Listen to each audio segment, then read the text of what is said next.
Before we get started into our training sessions, I wanted to have you work with a small project that will incorporate some of the basic functions of AutoCAD. Don't worry about understanding everything here, or anything really. This project is meant as a sort of icebreaker, like an activity at an opening of a party to help guests get to know one another so that they can enjoy themselves more. We'll start AutoCAD if you haven't already. Now press the F8 button. The command line down here should say Ortho On. If it doesn't, press the F8 button again until it says Ortho On. This setting forces lines to be drawn horizontally or vertically. Now let's start the rectangle command that's right up here. If you don't see that box, click this arrow and pick rectangle. When I say pick, I mean a left click. If you need to right click, I'll say right click. We're going to pick our first point, and you can pick anywhere. It doesn't matter right now. Pick a point, and we're going to make this rectangle 50 units wide by 30 units tall. So, well, how do I do that? Well, as you move your mouse around, you'll see it's asking for a second point for our rectangle. We see the dynamic box there. As I move it to the right, what's highlighted in blue on my screen says 10.0899. If I go to the left, it says 4.2578. Well, that's my horizontal distance for my rectangle. I want that to be 50 or 50 units. Now press the tab key, and it takes us to the other box. I want that to be 30 units. So type in 30 and press enter. Now double click on your scroll wheel. That will perform what's called a zoom extents. It zooms all the way out so that you can see everything in your file that you've drawn. You can use your scroll wheel on your mouse. If you scroll it back and forth, you zoom in and you can zoom out. You're not changing the file in any way. You're just changing the way you're viewing it. If you click and hold the scroll wheel, you can pan around. Again, you're not changing your drawing any, you're just changing on how you're looking at it. Now we're going to use the offset command. Come up here, click on the ribbon, click offset, and then type in 0.5. It's a decimal point, then the number 5. Press enter. Pick anywhere on the rectangle, left click, and move your cursor, the crosshairs, to the inside. You should get a little preview of what you're going to do. We're copying that line work and offsetting it, or making a parallel copy 5 units away. Click with the left click somewhere inside there. Now press the escape key. The escape key will cancel a command. You're going to find out that you're going to use it quite a bit. Now let's open up the tool palettes. Press Ctrl and 3 at the same time. This is a palette. They're very useful, and there are many different ones that we can use. Click on the Architectural tab. This will bring up a set of blocks. Blocks are sets of line work that are grouped together to act as one unit. You can use them many times, copy them, rotate them, and just copy and copy and copy. So in cases like this, we want to pick a door block. Just go up to the door imperial, click it once. You may have to wait a few seconds. And then click again. Now if it comes in really big like this, that means we have a problem with scale. Some of our units are not set up correctly, but that's okay for what we're trying to do. So we're going to use the scale command, start it up right here in the ribbon, click the door, press enter, pick a point anywhere near the door, and then put in 1/12. Press enter.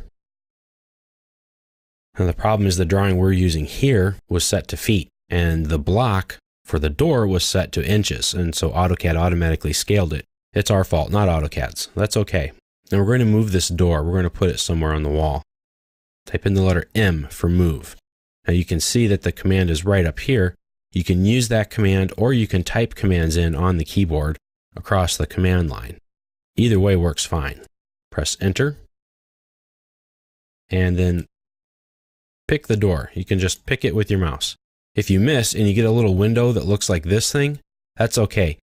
Move it to the bottom and to the left of where you picked originally so that you get this green background with the dashed lines, and then cross that window across the door. That's called a crossing selection window.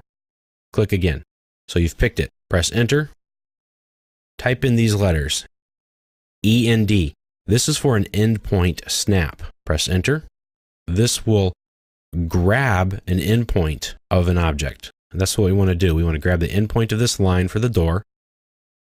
Left click. Now press the F8 button again. That will turn off our ortho setting. Otherwise, we were locked into just moving either left, right, or straight up and down. With your scroll wheel, scroll out till you can see a rectangle, and then scroll in. Now type in NEA. That's another snap point. It's called near. Press enter. And now just go somewhere on this bottom line, and so that you see that little green hourglass looking glyph. That's the nearest glyph. Then left click. We've put a door in here. Quite simple. Now we're going to use what's called the trim command. So come up here, select trim, and pick down here to the left and the bottom of that door. Now move up to the right so that that blue area encloses the entire door. So it's all inside. This is called a selection window. To the bottom left is called a crossing window. This is a selection window. Everything inside here will be picked. Now left click. Now pick here. Now press enter. Now pick on the walls. Click here and click here. Zoom in, and we're going to click here again. We've just trimmed our wall. Right click and then press enter. So you've just drawn a wall for a building and put a door into it. I know it doesn't seem real fancy, but these types of things are what you're going to be doing over and over again. Let's put some text in here. Click on this big black A, the text command right here in the ribbon. Pick a point, move to the right and down, just eyeball it how I've shown you here. We can adjust all of this later. Left click again and type in garage. When you're done, just click somewhere around outside of this area. This is the text editor. You can see the ribbon changed. It's called a contextual ribbon tab. It changes based on the context of the commands you're doing. It brings up a temporary ribbon tool so that you can have the tools available for what you're doing. Click outside, see it goes away. And now we have our text, but it's kind of small.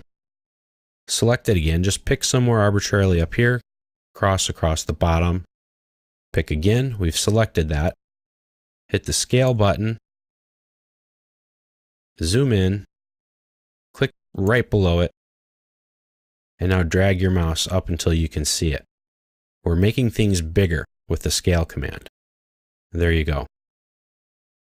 Now let's go back to our little tool palette here.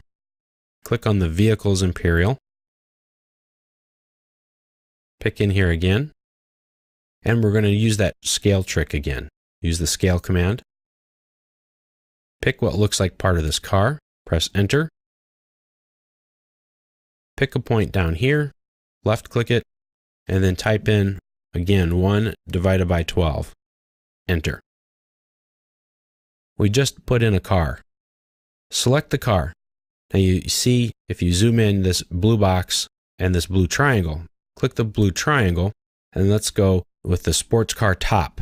We have different options. This is called a dynamic block. This block has some preset designs to it and you can change it on the fly. Right now we're set up to a side view of a sports car, but if I click sports car top, it changes to the top view of a sports car. Zoom out and press the escape key. Come up here to the move command, click move, select the car, left click it, press enter, pick a point anywhere, and now move it up a little bit. As you can see here, most of these AutoCAD commands have a series of events that have to happen. You start the command, whatever it is, and then you pick your first point. Type in MID for midpoint, press enter, and we're going to pick down here, zoom in with your scroll wheel and get that green triangle. You see the green triangle? That's a midpoint glyph. That's an O snap. It's snapping right to the middle of that line. Left click and come up here, type in PER. That's an O snap for perpendicular. Press enter. And we're going to zoom in a little. You can even pan. And you see that little right angle looking symbol for the glyph? That's for a perpendicular O-snap glyph. Left click. Press enter or escape to finish your command. And you just drew a line. So these are just some of the basic tools that you're going to learn how to use. You're going to learn how to draw some lines, use different shapes like our rectangle, offset them, copy them, trim them, insert other objects into your drawing, draw a line, draw two lines. You can even draw some circles for whatever they need to be. It seems a little overwhelming right now with all of the buttons and all the panels that are up on the screen. I understand that. We're going to break it down and look at one thing at a time, and then we're going to show you how to apply them to a project. And we're going to slowly build on that project more and more until we work on our final project when we make a design drawing for a small movie theater.